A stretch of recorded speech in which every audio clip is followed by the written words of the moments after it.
नमस्कार प्यारे साथियों, स्वागत है आप सभी का एक बार फिर से सारथी नर्सिंग क्लासेस के ऑनलाइन यूट्यूब चैनल के ऊपर, जहां पर आज के वीडियो लेक्चर में हम डिस्कस करने वाले हैं मेंटल हेल्थ नर्सिंग या साइकेट्रिक नर्सिंग का बहुत ही इम्पोर्टेंट टॉपिक, जिसका नाम है ऑर्गेनिक ब्रेन डिसऑर्डर, जिसे हम ऑर्गेनिक मेंटल डिसऑर्डर्स के नाम से भी जानते हैं। इसमें मेनली हम दो डिजीज़ेज़ के बारे में, दो कंडीशन के बारे में डिस्कस करने वाले हैं। इसमें पहला है डेलीरियम और दूसरा है डिमेंशिया।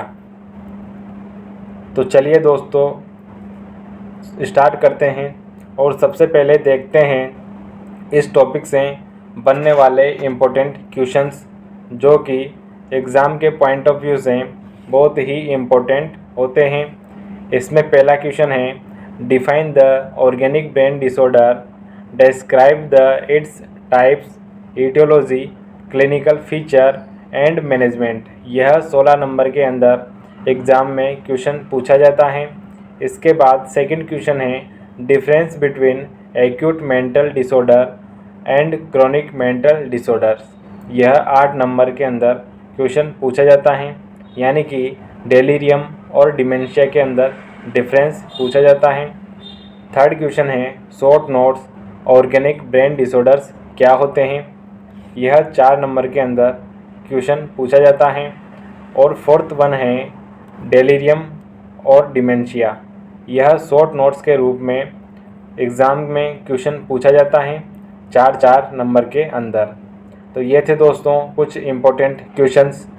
इसके बाद हम देखते हैं कि ऑर्गेनिक मेंटल डिसऑर्डर्स क्या होते हैं और यह किस तरह से पेशेंट को इफ़ेक्ट करते हैं।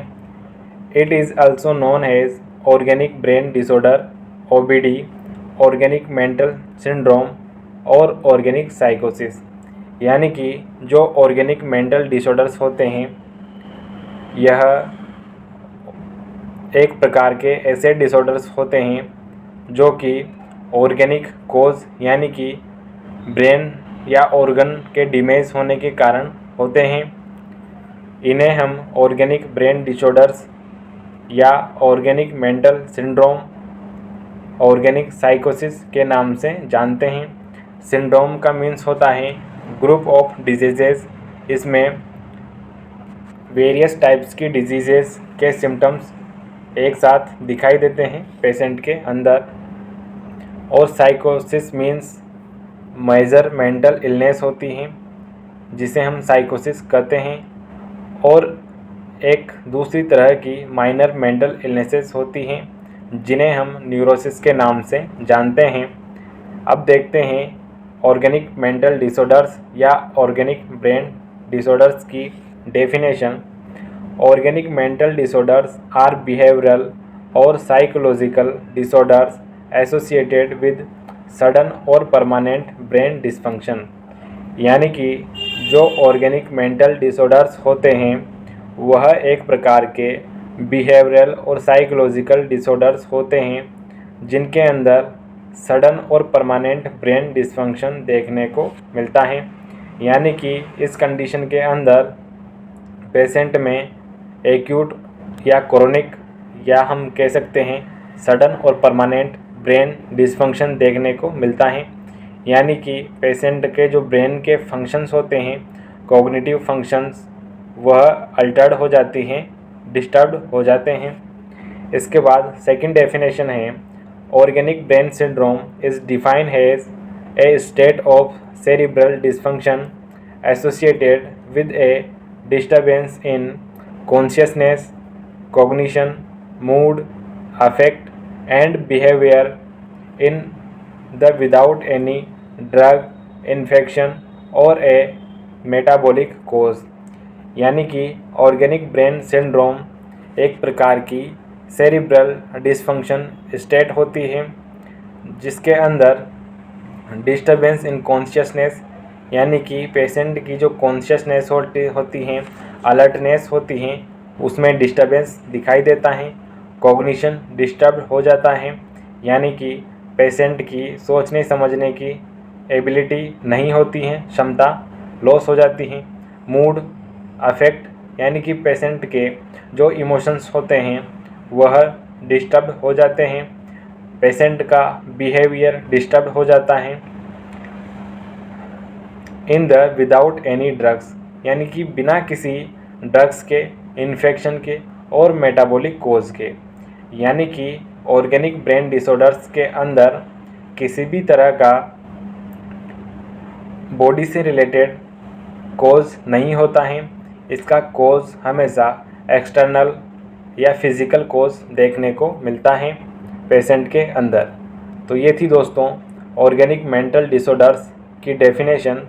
इसके बाद हम देखते हैं कि इसके क्या क्या टाइप्स होते हैं। Organic mental disorders mainly divided into 2 types.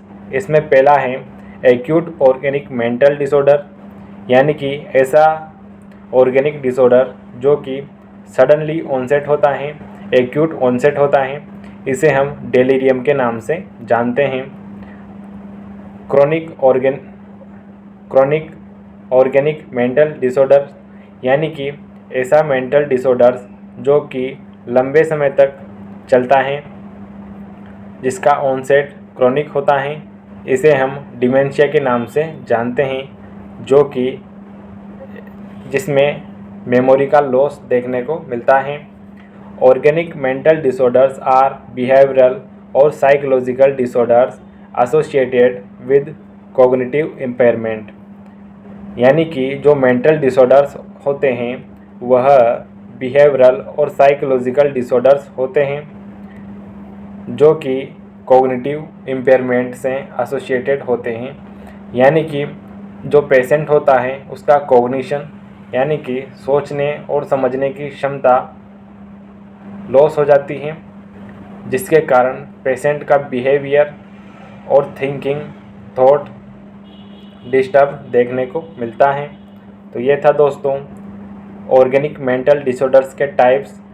इसके बाद हम देखते हैं ईटियोलॉजी कि क्या क्या कारण होते हैं जिनके कारण से ऑर्गेनिक ब्रेन डिसऑर्डर्स होते हैं। इसमें सबसे पहला है हेड ट्रॉमा, यानी कि किसी भी एक्सटर्नल कॉज के कारण हेड ट्रॉमा, हेड का डैमेज होना। उस कंडीशन में डेलीरियम और डिमेंशिया हो सकता है या होता है। मेटाबॉलिक और एंडोक्राइन डिसऑर्डर्स, वेरियस जो कंडीशंस होती हैं मेटाबॉलिक और एंडोक्राइन डिसऑर्डर्स की, उनमें भी डेलीरियम और डिमेंशिया देखने को मिलता है।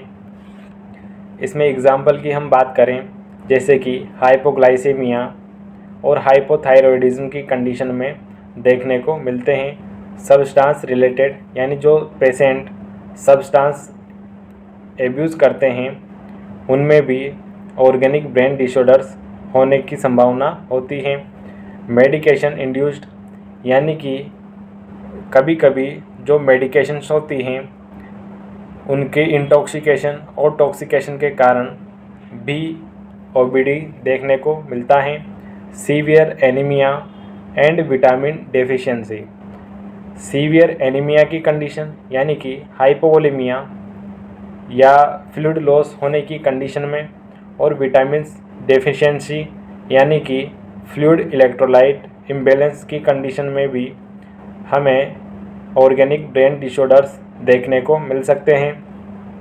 पोस्ट सर्जिकल कंडीशन, और जो पोस्ट सर्जिकल कंडीशन होती हैं उस कंडीशन में भी डेलीरियम और डिमेंशिया देखने को मिलते हैं। इन्फेक्शन, ब्रेन में किसी भी तरह का इन्फेक्शन या इन्फ्लामेशन होने के कारण भी ओबीडी देखने को मिलता है। एग्जाम्पल के तौर पर जैसे कि मेनिंजाइटिस, एन्सेफेलाइटिस जैसी कंडीशन में हो सकता है।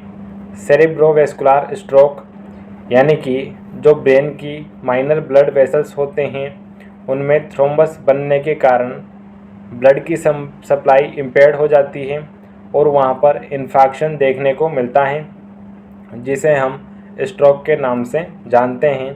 इस कंडीशन में भी जो कॉग्निशन फंक्शंस होते हैं वह अल्टर्ड देखने को मिलते हैं। और लास्ट है एपिलेप्सी, यानी कि पेशेंट के अंदर जब सीजर्स आते हैं उस कंडीशन में भी इंजरी के कारण ब्रेन डैमेज होता है और ऑर्गेनिक ब्रेन डिसऑर्डर्स देखने को मिलते हैं। तो ये थे दोस्तों ओबीडी या ऑर्गेनिक मेंटल डिसऑर्डर्स के कॉजेज़ और ईटियोलॉजी। इसके बाद देखते हैं कुछ इम्पोर्टेंट कॉज, जैसे कि इन्फेक्शन, ब्रेन में इन्फेक्शन की कंडीशन में, जैसे कि मेनिंजाइटिस, इंसेफेलाइटिस, डिमेंशिया की कंडीशन में यानी एल्जाइमर डिमेंशिया। ब्रेन इंजरी यानी कि फिजिकल ट्रॉमा के कारण ब्रेन इंजरी, उस कंडीशन में एल्कोहल और ड्रग जैसे कि सब्सटेंस एब्यूज़ पेशेंट में देखने को मिलता है। कार्डियोवैस्कुलर डिसऑर्डर्स यानी कि ब्रेन में ब्लड की सप्लाई कम होने के कारण हाइपोक्सिया और इस्चीमिया देखने को मिलता है। उस कंडीशन में ब्रेन में इन्फेक्शन हो जाता है, जिसके कारण जो ब्रेन के फंक्शंस होते हैं, कॉग्निशन फंक्शंस होते हैं, वह अल्टर्ड हो जाते हैं, जिसके कारण पेशेंट में वेरियस सिम्टम्स दिखाई देते हैं ऑर्गेनिक ब्रेन डिसऑर्डर्स की कंडीशन के अंदर।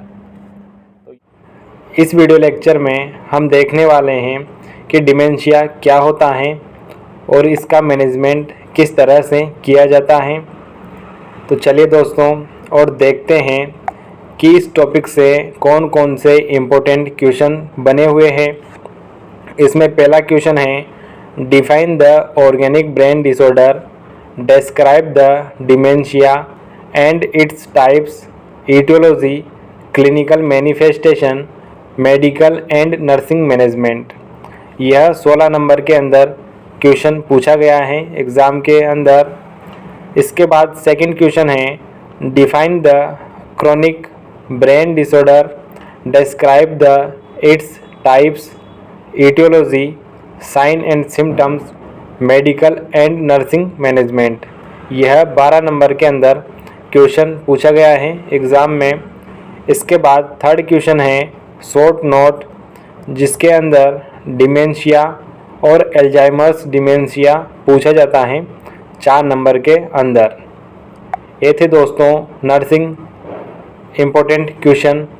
इसके बाद हम देखते हैं डिमेंशिया क्या होता है, क्या इसकी डेफिनेशन होती है।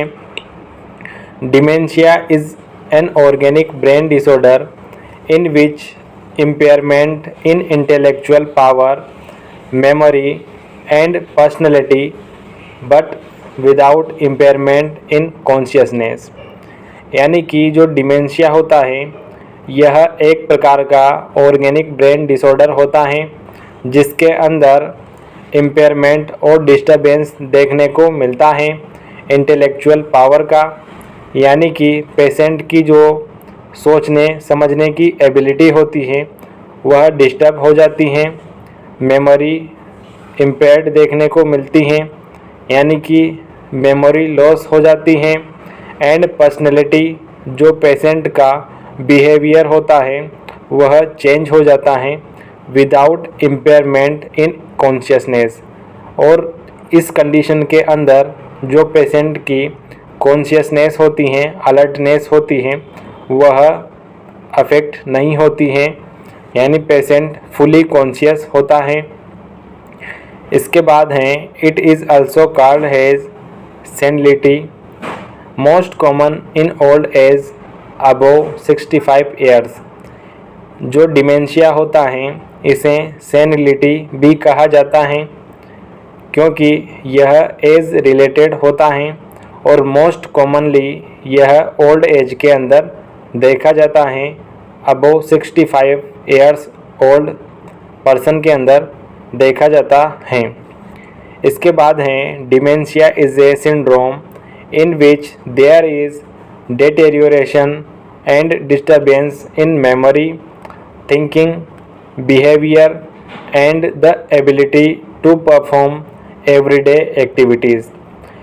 यानी कि डिमेंशिया को सिंड्रोम के नाम से भी जाना जाता है क्योंकि इसमें ग्रुप ऑफ सिम्टम्स दिखाई देते हैं जिसके अंदर डेटेरियोरेशन एंड डिस्टर्बेंस हो जाता है मेमोरी के अंदर, थिंकिंग के अंदर, बिहेवियर के अंदर और ability to perform everyday activity. यानी कि जो पेशेंट एवरीडे एक्टिविटी करता है उसके अंदर भी डिस्टरबेंस देखने को मिलता है डिमेंशिया की कंडीशन के अंदर। तो ये थी दोस्तों डिमेंशिया की डेफिनेशन। इसके बाद हम देखते हैं इसके बारे में कुछ और details. Dementia is one of major cause of disability among older people worldwide. यानी कि जो डिमेंशिया होता है यह एक प्रकार का मेजर कारण होता है ओल्ड एज के अंदर डिसेबिलिटी का पूरे वर्ल्ड के अंदर। यानी कि जो ओल्ड एज में मोस्ट कॉमन डिजीज़ होती है वह डिमेंशिया देखने को मिलती है। Alzheimer's disease is the most common form of dementia. और जो एल्जाइमर्स डिजीज़ के कारण जो डिमेंशिया होता है वह मोस्ट कॉमन फॉर्म होती है डिमेंशिया की, जो कि 60 से 70% देखने को मिलती हैं। Dementia is chronic irreversible organic brain disorders. जो डिमेंशिया होता है यह क्रोनिक यानी कि लंबे समय तक चलने वाला और इरिवर्सिबल जिसका कोई ट्रीटमेंट नहीं होता है, यह लाइफ लॉन्ग परसिस्ट करता है, ऐसा ऑर्गेनिक ब्रेन डिसऑर्डर होता है डिमेंशिया। इसके बाद हम देखते हैं टाइप ऑफ डिमेंशिया कि जो डिमेंशिया होता है इसके कौन कौन से टाइप्स होते हैं। इसमें पहला है प्राइमरी डिमेंशिया। इसके अंदर dementia itself is the major sign of some organic brain disorders या disease not directly related to any other illness like Alzheimer's disease. यानी कि डिमेंशिया इटसेल्फ एक मेजर साइन होता है ऑर्गेनिक ब्रेन डिजीज़ का, जो कि किसी अदर डिजीज़ से रिलेटेड नहीं होता है। यानी कि ऐसा ज़रूरी नहीं होता कि किसी सेकेंडरी कंडीशन के कारण ही डिमेंशिया हो। डिमेंशिया बिना ऑर्गेनिक कॉज के भी देखने को मिल सकता है पेशेंट के अंदर। इसके बाद है secondary dementia. Dementia caused by और रिलेटेड टू अनदर डिजीज़। और सेकेंडरी डिमेंशिया के अंदर जो डिमेंशिया होता है वह किसी सेकेंडरी डिजीज़ के कारण बॉडी में देखने को मिलता है। इसमें सेकेंडरी डिजीज़ कंडीशन जैसे HIV डिजीज़, सेरिब्रल ट्रॉमा और हेड ट्रॉमा जैसी कंडीशन शामिल होती है। इसके बाद हम देखते हैं कुछ अदर्स टाइप्स ऑफ डिमेंशिया जो कि मेनली सेकेंडरी डिजीज़ कंडीशन से रिलेटेड होते हैं। इसमें पहला है एल्जाइमर्स डिमेंशिया, जो कि एल्जाइमर्स डिजीज़ के कारण देखने को मिलता है। सेनाइल डिमेंशिया, जो कि एज रिलेटेड होता है। मल्टी इन्फार्क्ट डिमेंशिया, जो कि ब्रेन के अंदर मल्टी इन्फेक्शन या मल्टी इन्फार्क्ट की कंडीशन में देखने को मिलता है। हाइपोथायरॉयड डिमेंशिया, यह डिमेंशिया हाइपोथायरॉयडिज्म की कंडीशन में देखने को मिलता है। एड्स डिमेंशिया कॉम्प्लेक्स, यह एड्स डिजीज़ की कंडीशन में देखने को मिलता है। लेवी बॉडी डिमेंशिया, यह लेवी बॉडी की कंडीशन में देखने को मिलता है। यानी कि ब्रेन के अंदर डिजनरेटिव चेंजेस के कारण लेवी बॉडीज़ बन जाती हैं और उस कंडीशन में डिमेंशिया को लेवी बॉडी डिमेंशिया कहा जाता है।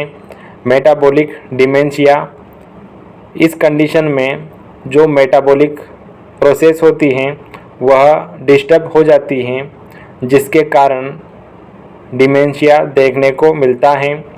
ट्रोमेटिक डिमेंशिया किसी फिजिकल और एक्सटर्नल ट्रॉमा के कारण बॉडी में डिमेंशिया देखने को मिलता है। तो ये थे दोस्तों टाइप ऑफ डिमेंशिया। इसके बाद हम देखते हैं एल्जाइमर्स डिमेंशिया, जो कि मोस्ट कॉमन रूप से दिखाई देता है। Dementia is a progressive degenerative cognitive disorder that causes loss of mental functioning with continuous decline in memory and cognitive function। यानी कि जो एल्जाइमर्स डिमेंशिया होता है यह एक टाइप का प्रोग्रेसिव यानी कंटिन्यूस बढ़ने वाला, प्रोग्रेसिव डिजनरेटिव यानी कि न्यूरॉन सेल्स का डिजनरेशन करने वाला, डिमेज करने वाला, कॉग्निटिव डिसऑर्डर होता है, ब्रेन का डिसऑर्डर होता है, जो कि कारण बनता है लॉस ऑफ मेंटल फंक्शनिंग, जिसके कारण जो मेंटल फंक्शनिंग होती है, कॉग्निटिव फंक्शनिंग होती है, वह लॉस हो जाती हैं और इसके अंदर कंटिन्यूस लगातार मेमोरी और कॉग्निटिव फंक्शंस डिक्रीज देखने को मिलते हैं, डिक्लाइन देखने को मिलते हैं। यानी कि जो एल्जाइमर्स डिमेंशिया होता है यह लगातार बढ़ने वाला, न्यूरॉन को डिमेज करने वाला कॉग्निटिव डिसऑर्डर होता है, जिसके अंदर मेंटल फंक्शन लॉस हो जाते हैं और लगातार मेमोरी और कॉग्निटिव फंक्शन डिक्रीज देखने को मिलते हैं। It is irreversible form of senile dementia. जो एल्जाइमर्स डिमेंशिया होता है यह इरिवर्सिबल फॉर्म होती है सेनाइल डिमेंशिया की, यानी इसका ट्रीटमेंट नहीं किया जा सकता है। यह डिजीज़ लाइफ लॉन्ग चलती हैं। It occurs 60 to 70% of all dementia. और जो एल्जाइमर्स डिमेंशिया होता है यह 60 to 70% देखा जाता है ऑल डिमेंशिया केसेस के अंदर। Most commonly occurred in old as. और जो एल्जाइमर्स डिमेंशिया होता है यह कॉमनली ओल्ड एज के अंदर देखा जाता है। It occurs due to decrease level of acetylcholine neurotransmitter.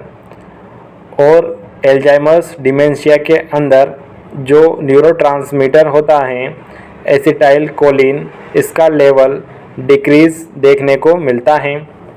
तो ये था दोस्तों एल्जाइमर्स डिमेंशिया की डेफिनेशन। इसके बाद हम देखते हैं ईटियोलॉजी एंड कॉजेज। इसमें पहला है dementia due to Alzheimer's disease. Alzheimer's disease के कारण डिमेंशिया होता है। Deficiency of vitamin B1, B6 और B12 की डेफिशिएंसी के कारण भी डिमेंशिया होता है।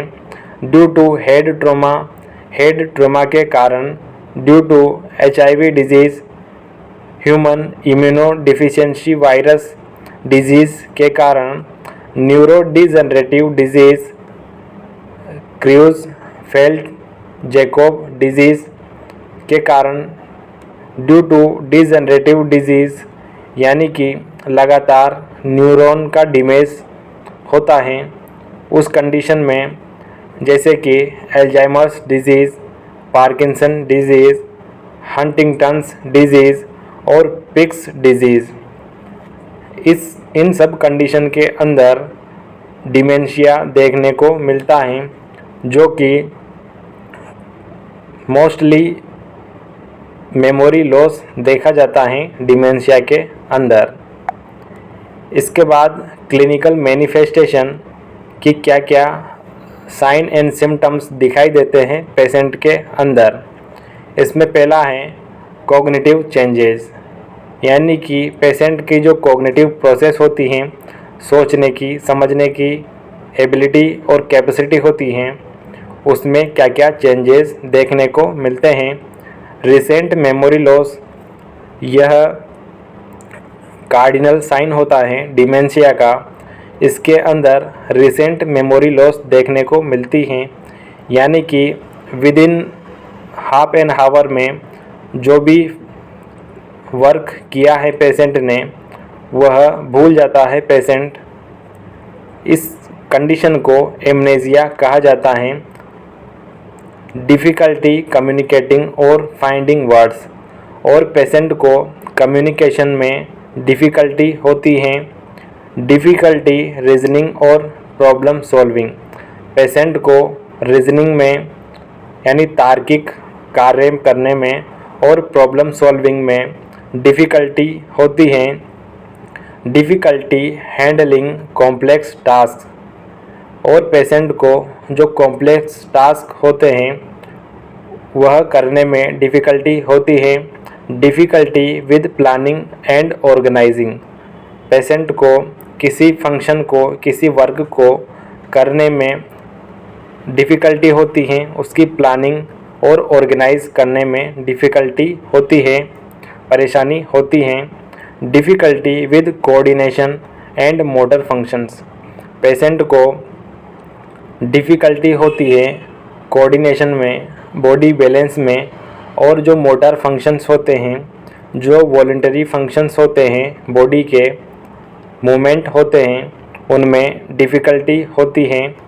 Confusion and disorientation, patient confuse रहता है कि क्या करूं और क्या ना करूं। और डिसओरिएंटेशन, पेशेंट को टाइम, पर्सन, प्लेस के बारे में पता नहीं होता है इस कंडीशन के अंदर। इसके बाद हम देखते हैं सेकंड, साइकोलॉजिकल चेंजेस, कि पेशेंट के अंदर कौन कौन से साइकोलॉजिकल चेंजेस देखने को मिलते हैं। इसमें पहला है पर्सनैलिटी चेंजेस, पेशेंट की जो पर्सनैलिटी होती है, जो बिहेवियर होता है डेली एक्टिविटी करने का, वह चेंज हो जाता है।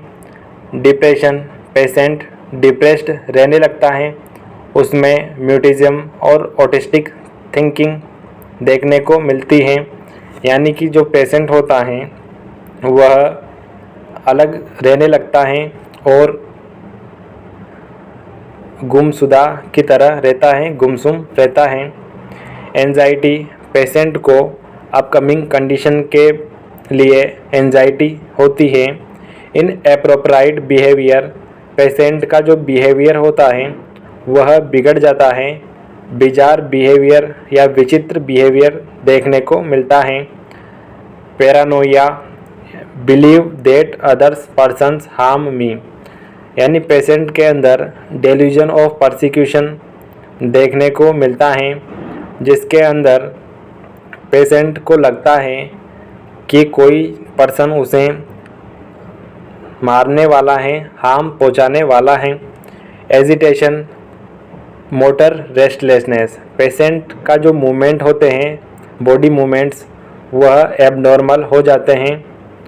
हेलुसिनेशन, पेशेंट को हेलुसिनेशन होता है, यानी कि पेशेंट को बिना किसी ऑब्जेक्ट के ही ऑब्जेक्ट दिखाई देता है। जैसे कि मुन्ना भाई MBBS मूवी के अंदर संजय दत्त को गांधी जी दिखाई देते हैं, वह एक प्रकार का विजुअल हेलुसिनेशन होता है। तो ये था दोस्तों क्लिनिकल मैनिफेस्टेशन। इसके बाद देखते हैं कुछ स्पेशल क्लिनिकल मैनिफेस्टेशन जो कि पेशेंट के अंदर देखने को मिलते हैं। Memory loss, amnesia, recent events, यानी कि जो रिसेंट इवेंट होते हैं, अभी अभी के इवेंट्स होते हैं, वह लॉस हो जाते हैं पेशेंट के। कॉग्निटिव इम्पेयरमेंट देखने को मिलता है, जैसे कि डिसओरिएंटेशन, पेशेंट को टाइम, पर्सन, प्लेस का ज्ञान नहीं होता है। डिस्ट्रैक्टिबिलिटी, पेशेंट इजीली डिस्ट्रैक्ट हो जाता है। पुअर जजमेंट, पेशेंट जज नहीं कर पाता है कि क्या सही है और क्या गलत है। पर्सनैलिटी चेंजेस, पेशेंट की जो पर्सनैलिटी होती है, बिहेवियर होता है, वह चेंज हो जाता है। लैक ऑफ इंटरेस्ट, पेशेंट का इंटरेस्ट चेंज हो जाता है, उसमें कमी देखने को मिलती है। डिक्रीज सेल्फ केयर, जो पेशेंट होता है वह सेल्फ केयर पर ध्यान नहीं देता है और हाइजीन मेंटेन नहीं कर पाता है। न्यूरोलॉजिकल इम्पेयरमेंट इसके अंदर हैं aphasia, difficulty in speak, patient को बोलने में डिफ़िकल्टी होती है यानी थॉट ब्लॉक देखने को मिलता है। Agnosia, unable to recognise object, patient किसी ऑब्जेक्ट को, किसी लैंग्वेज के वर्ड्स को रिकॉग्नाइज नहीं कर पाता है, समझ नहीं पाता है। एप्रेक्सिया, एबनॉर्मल इनवॉल्यूंटरी मूवमेंट होते हैं बॉडी के अंदर। Anomia, inability to name of object, patient को किसी ऑब्जेक्ट का नाम याद नहीं आता है यानी पेशेंट नेमिंग नहीं कर पाता है ऑब्जेक्ट की। Amnesia, loss of memory, patient के अंदर मेमोरी लॉस देखने को। इसके बाद 5th वन है सनडाउनर सिंड्रोम, इसमें पेशेंट ड्राउजी हो जाता है, आलसी हो जाता है। कन्फ्यूज़न, पेशेंट कन्फ्यूज़ रहता है कि क्या करूं और क्या न करूं। And other symptoms are usually worsening in evening and night, और जो अदर्स कॉमन सिम्टम होते हैं वह बढ़ जाते हैं इवनिंग और नाइट के टाइम पर और ज़्यादा कंडीशन ख़राब हो जाती है पेशेंट की। तो ये थे दोस्तों special clinical manifestation of dementia. इसके बाद हम देखते हैं डायग्नोस्टिक टेस्ट कि इस कंडीशन के अंदर कौन कौन से डायग्नोस्टिक टेस्ट किए जाते हैं। History collection and physical examination, patient की हिस्ट्री कलेक्ट की जाती है और फिज़िकल एग्जामिनेशन किया जाता है। जो हिस्ट्री कलेक्शन होता है यह मेनली पेशेंट से उस कंडीशन में कलेक्ट की जाती है जब पेशेंट की इंसाइट और जजमेंट प्रेजेंट होता है, और अगर मेजर मेंटल इलनेस हो उस कंडीशन में प्राइमरी रिलेटिव्स यानी पेरेंट्स, सेकेंडरी रिलेटिव्स फ्रेंड्स और 3rd डिग्री रिलेटिव्स पड़ोसियों से हिस्ट्री कलेक्ट की जाती है पेशेंट की। इसके बाद सेकंड है blood investigation, CBC complete blood count, KFT kidney function test, RFT respiratory function test और LFT liver function test carry out किए जाते हैं। यूरिन इन्वेस्टिगेशन किया जाता है, CT स्कैन और MRI किया जाता है। Mini mental status examination MMSE किया जाता है। मेंटल स्टेटस एग्जामिनेशन किया जाता है। प्रेजेंट मेंटल स्टेटस पता करने के लिए न्यूरोलॉजिकल असेसमेंट किया जाता है पेशेंट का। तो ये थे दोस्तों डायग्नोस्टिक टेस्ट। इसके बाद हम देखते हैं मेडिकल मैनेजमेंट की डिमेंशिया के अंदर क्या क्या मेडिकल मैनेजमेंट किया जाता है। इसमें पहला है ट्रीटमेंट ऑफ एल्जाइमर्स डिजीज़।